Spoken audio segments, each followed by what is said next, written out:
Astrograma unei morți subite. Reconstituirea ultimelor zile din viața cuiva, folosind astrologia Moraevo. Astăzi voi vorbi despre un subiect mai sensibil, moartea cuiva din perspectiva astrologică. Ce s-a întâmplat înainte de asta și cum a apărut aceasta în tranzitele astrologice. Voi exemplifica acest lucru pe astrograma cuiva, păstrând pe cât posibil confidențialitatea. Când vine vorba de pierderea unei persoane dragi și mai ales când nu știm ce s-a întâmplat înainte de moartea sa, acest gând ne poate bântui ani de zile sau chiar întreaga viață. Chiar dacă negăm că încetăm să ne mai gândim la asta, trebuie să facem pace cu noi înșine și să înțelegem ce s-a întâmplat de fapt. Acest proces este furat multor oameni. Deschizând astrograma, observăm imediat că această persoană îl are pe Uranus în casa 8-a, desemnată Scorpionului, astfel încât prezența lui în această casă poate sugera moartea subită accidentală. Uranus în casa 8-a nu reprezintă orientările sexuale dincolo de standardele sexuale tradiționale. Pentru ca orice tranzit mai puternic să activeze această planetă și să împingă individul să se răzvrătească, la fel cum au făcut-o titanii, copiii lui Uranus, când cu o seceră colosală și-au castrat tatăl. Uranus domină locuri înalte, zgârie nord, drumuri și poduri și locuri în care tehnologia și munca intensivă sunt prezente în locuri deschise, locuri care oferă viziune și evadare din normal. Diverse planete nepotrivite pentru această casă pot fi planete precum Marte, Saturn și Pluto, dar este nevoie de mai mult decât prezența lor. Această planetă trebuie să fie în opoziție, quadratură sau în conjuncție cu altă planetă, desigur, sau într-un grad problematic, gradele 12, 18 și 22, sau cu una dăunătoare sau cel puțin afectată.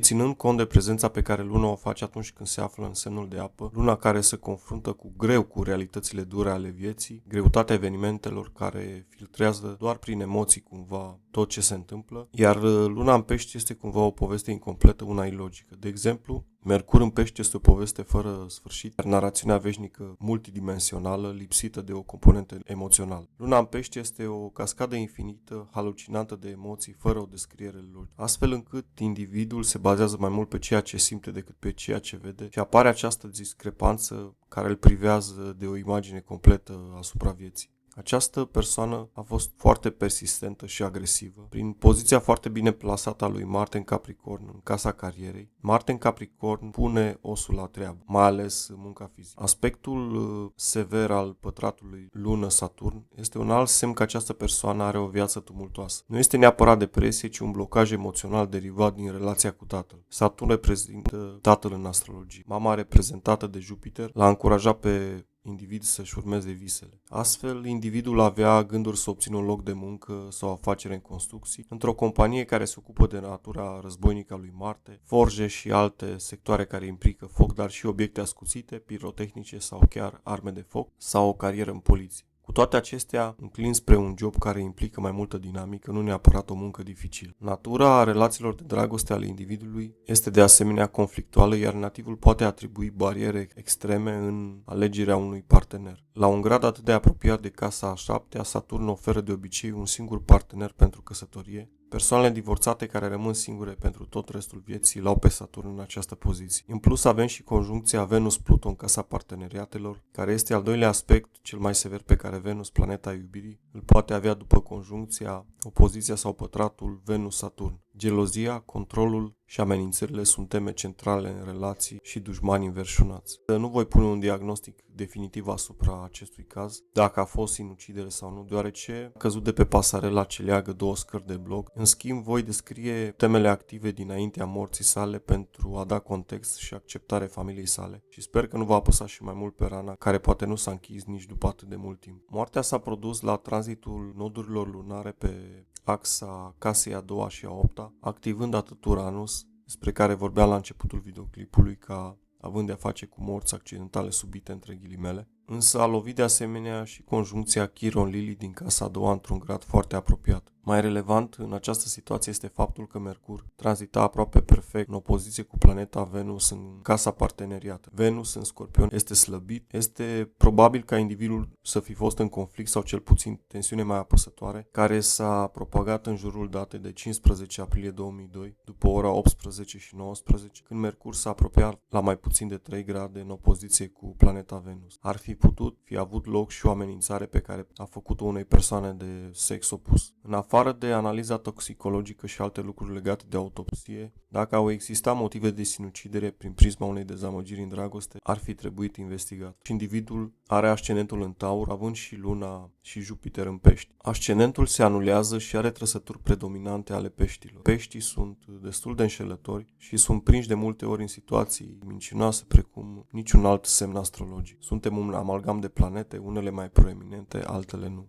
Individul are Luna, Marte și Pluto mai proeminente în harta sa astrologică. Însă, ca tendință generală, având patronajul lui Neptun, apar tot felul de dinamici înșelătoare cu privire la optica tulbure pe care o dă Neptun. Dând timpul înapoi, cu ceva vreme înainte de moartea sa, am constatat că planeta benefică, Jupiter în tranzit, a făcut trigon cu Venus din 6 aprilie 2002, ora 8:07, însemnând că individul a început o relație de ceva timp, sau cel puțin a părut să se îndrăgostească. Trebuie să înțelegeți că înainte de această perioadă, ce a durat din 18 ianuarie 1992 până în 22 februarie 2002, planeta Neptun, care își finalizează transitul prin casa 10 a carierei, a avut un efect halucinant asupra scopului, misiunii și ocupației individului, creând un fel de haos mental și indecizie în ce direcție să o ia. Astfel că au existat piedici, dar și scandaluri care l-au împiedicat să meargă într-o direcție sau alta. Deci până în acest moment au existat premisele sinuciderii, dar au existat oare suficiente dovezi din punct de vedere astrologic ca acest lucru să se întâmple? Desigur, au existat dezamăgiri în toate sectoarele. În plus, mediul familial a creat o bază mai puțin solidă la care să revină în momentele dificile. Observăm că mama, fiind prezentă sub forma lui Jupiter, se află în casa 12-a, care este legată de individ doar în plan spiritual, din păcate. De asemenea, pe data de 6 aprilie 2002, la ora 21:02, a existat conjuncția Lună-Neptun în casa 11-a, astfel că s-a întâmplat ceva uluitor pe care doar Luna-Neptun îl poate oferi, ceva ca un basm, dar și evaziv în termen de sentiment. Ar fi putut părea frumos, ca și cum ai întâlnit partenerul perfect, dar nu a fost. Aspectele provocatoare Lună-Neptun în timpul trigonului Jupiter cu Venusul său natal au făcut o relație pe baze defectuoase. Individul avea mari așteptări cu privire la sentimentele care se pare că lipseau de cealaltă parte. Acum voi vorbi despre ce ar trebui să investigheze poliția dacă, să zicem, mâine s-ar deschide cazul, în caz că familia și-ar dori acest lucru. Nu știu sigur și nu voi da un verdict dacă a fost o sinucidere. Pot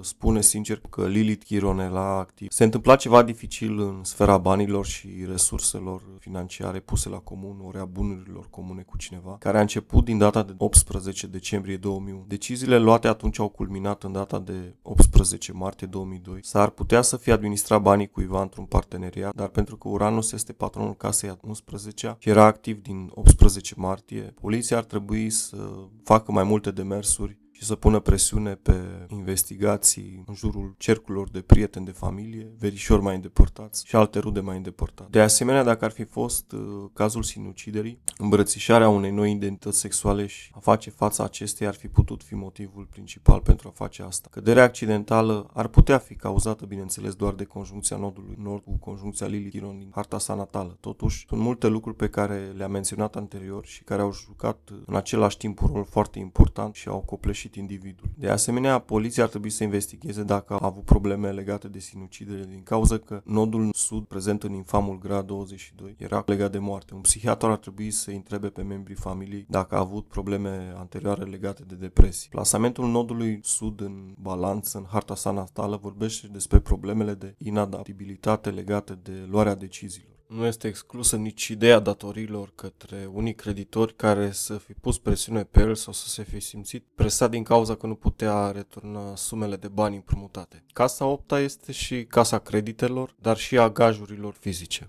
Dar dacă ar fi să elimini total sinuciderea, având în vedere că Chiron Lilith era activ în casa a doua, căderea ar fi putut fi cauzată de surprinderea accidentală a cuiva în timpul desfășurării unui jaf sau furt sau chiar a jefuirii sale, actul nefiind unul deliberat. Mitul lui Chiron este acela că după ce a renunțat la nemurire, a fost lovit accidental de o săgeată otrăvită a lui Heracles, lovindu-l în coapsă în timpul unei lupte. Este o ipoteză excepțională, bineînțeles, dar poate fi o teorie viabilă. Vă mulțumesc pentru vizionare și aștept cu nerăbdare enigmele voastre, poate și privire la moartea cuiva drag vouă și nu numai. Să aveți o zi bună!